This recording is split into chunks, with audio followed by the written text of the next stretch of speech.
கில்லான் பண்டார் புக்கிட் திங்கியில் உள்ள ஒரு உணவகத்தில் 59,000 ரிங்கேட்டுடன் மடிக்கணினி பேக் கொள்ளையடிக்கப்பட்டது. பாதிக்கப்பட்டவர் தனது ஊழியர்களுக்கு சம்பளம் கொடுப்பதற்காக 59,000 ரிங்கேட்டை அந்த மடிக்கணினி பேக்கில் வைத்திருந்தார்.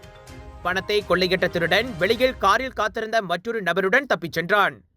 பணத்தை பறிகொடுத்த 48 வயதான வெளிநாட்டு பிரஜையும் கோள்களின் பழுது பார்க்கும் நிறுவனத்தின் மேலாளருமான அந்த நபர் உணவகத்திற்குள் மடிக்கணினி பேக்குடன் நின்று கொண்டிருந்த போது பிற்பகல் 1 மணி அளவில் இந்த கொள்ளை சம்பவம் நடந்ததாக தென்கில்லான் மாவட்ட போலீஸ் தலைவர் துணை ஆணையர் சா ஹோங்ஃபோங் தெரிவித்தார். உணவகத்தில் நுழைந்த ஒரு நபர் சிறிது நேரம் அங்கு அலைந்து திரிந்ததோடு திடீரென பாதிக்கப்பட்டவரின் கையில் இருந்த மடிக்கணினி பேக்கை விரைவாக பறித்துக் கொண்டு அந்த உணவகத்திற்கு வெளியே காத்திருந்த நபருடன் சாமல்டர புரோத்தோன் பொசோனா காரில் தப்பி சென்றது விசாரணையில் தெரியவந்துள்ளது. இந்த கொள்ளை சம்பவம் தொடர்பாக சிசிடிவியில் பதிவான காணொலி கிடைத்திருப்பதால் குற்றவாளிகளை போலீசார் அடையாளம் கண்டுள்ளதோடு அவர்களை தேடும் பணியில் தீவிரமாக ஈடுபட்டுள்ளனர்.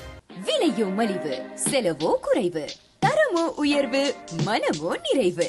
மக்களின் தேர்வு என்ரிகோஸ் முழு ஆடை சத்துள்ள பால்மாவு.